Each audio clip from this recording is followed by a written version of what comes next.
In motorsport, sound is memory. Fans can close their eyes and instantly recall the sharp crack of a V8, the thunder of a turbocharged V6, or the earth-shaking rumble of an American stock car. But among them all, one sound has always stood apart: the piercing scream of a Formula One V12.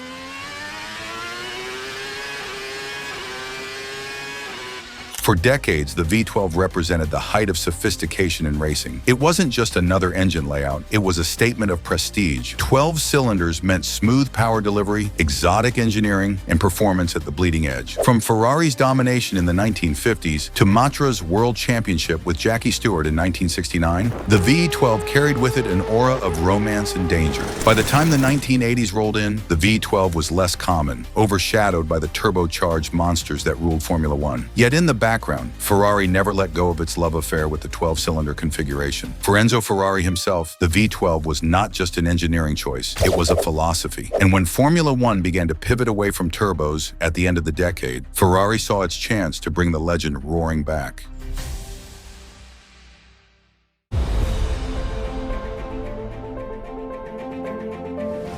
The year was 1989. Turbochargers were gone, outlawed by regulation, and the new era of naturally aspirated engines had arrived. For many manufacturers, the logical step was to adopt lighter, more efficient V10s or compact V8s. But Ferrari was Ferrari. Instead of following the trend, they unveiled the Tipo 03 5/5, a massive 3.5-liter V12 that screamed louder than anything else on the grid. This engine and its successors, the Tipo 036 and the legendary Tipo 044/1, would become Ferrari's weapons for the early 1990s, producing upwards of 750 horsepower, revving beyond 15,000 RPM. The V12 was a symphony of engineering excess. Drivers like Nigel Mansell, Alain Prost, Jean Alesi, and Gerhard Berger all wrestled with its brutal power. On the straights, the Ferrari V12 was unmatched. Its howl would pierce through the air, overtaking not just cars but hearts. Crowds adored it. Commentators praised it. For many fans, the Ferrari 512 was Formula One at its purest, raw, untamed, and spectacular. But under the surface, problems were mounting. The V12 was heavy, significantly heavier than a V10. Its fuel consumption was astronomical, forcing Ferrari to carry more weight or sacrifice performance. And its packaging made the cars harder to design, leading to handling problems. While rivals with V10s carved nimble, efficient machines, Ferrari's cars often looked like brute force solutions. The V12 was a masterpiece, yes, but it was a masterpiece out of sync with the direction Formula One was heading.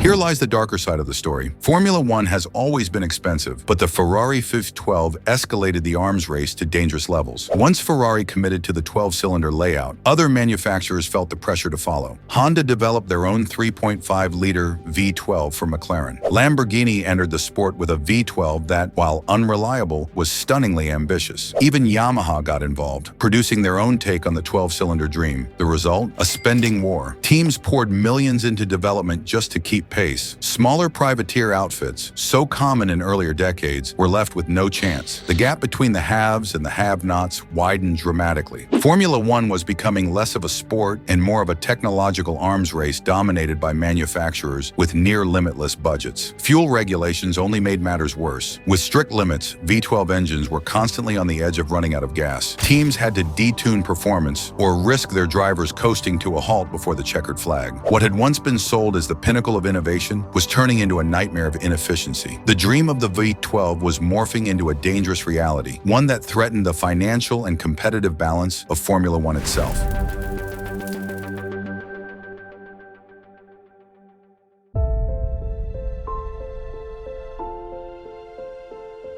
By the mid-1990s, the fate of the V12 was no longer in question. It was inevitable. The writing on the wall was unmistakable, not written in ink, but carved into the relentless mathematics of fuel consumption, lap times, and team budgets. Ferrari's engines still sounded like rolling thunder, an orchestra of mechanical fury, unlike anything else on the grid. But the stopwatch told a cruel truth. Thunder alone couldn't win races. Rivals were evolving. Williams, with Adrian Newey's aerodynamic brilliance and Renault's razor-sharp V10, was rewriting the standards of performance. McLaren, backed by Honda, had already proven that smaller engines could dominate. The lighter, more fuel-efficient V10s weren't just catching Ferrari, they were leaving them behind. Each lap, each pit stop, each calculation of fuel load exposed the V12 not as a symbol of dominance, but as a beautiful liability. The FIA, too, was tightening its grip on the sport. The tragic deaths of Ayrton Senna and Roland Ratzenberger at Imola in 1994 shook Formula One to its core. In the aftermath, safety became the FIA's rallying cry. Regulations came down hard. Car dimensions, aerodynamics, refueling strategies, and inevitably, engines. Smaller and lighter power units weren't just about cost control or parity between teams. They were seen as necessary steps toward a safer, more sustainable Formula One. The V12, with its immense weight, brutal fuel demands, and uncompromising complexity, no longer fit the vision of the sport's future. Behind closed doors in Maranello, Ferrari faced a painful choice. Engineers who had spent their lives perfecting the 12-cylinder masterpiece now stared at data sheets that left no room for romance. Team principals and accountants alike knew it. To win again, Ferrari had to let go of its soul, and so in 1996, the unthinkable happened. Ferrari abandoned the V12, switching to a V10 for the first time in decades. It wasn't an outright ban. No regulation explicitly forbade 12 cylinders. But through fuel limits, size restrictions, and weight penalties, the FIA had effectively regulated the V12 into extinction. What the stopwatch had started, the rulebook had finished. For fans, it was the end of an era. The unmistakable scream of the Ferrari V12, a sound that could rattle bones and bring grandstands to their feet, faded into memory. What remained was a bittersweet legacy, an engine that embodied passion, defiance, and raw power, but one that could not survive the march of progress. The chapter of the Ferrari V12 did not close with a bang, but with a slow, reluctant silence.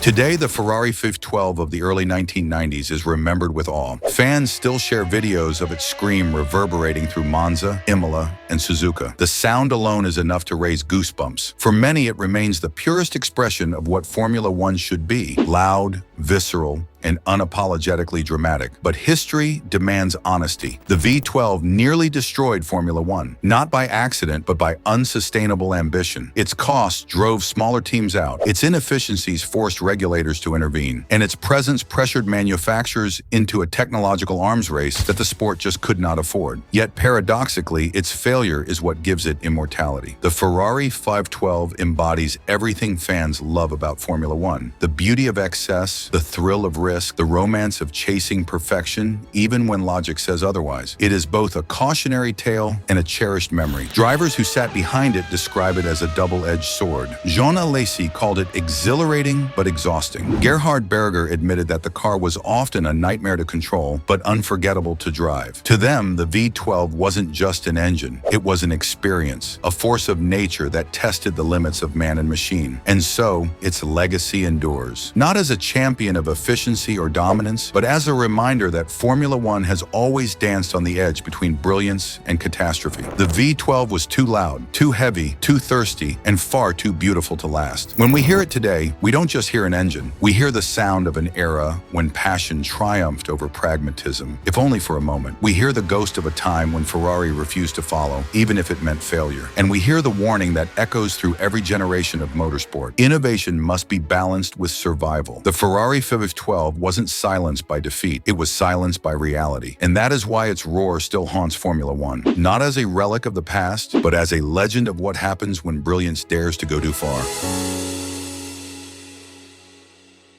Some engines win titles, some engines change the sport, but the Ferrari V12, it nearly broke it. And that's why we'll never forget the sound of its scream, a sound too powerful to survive and too beautiful to die.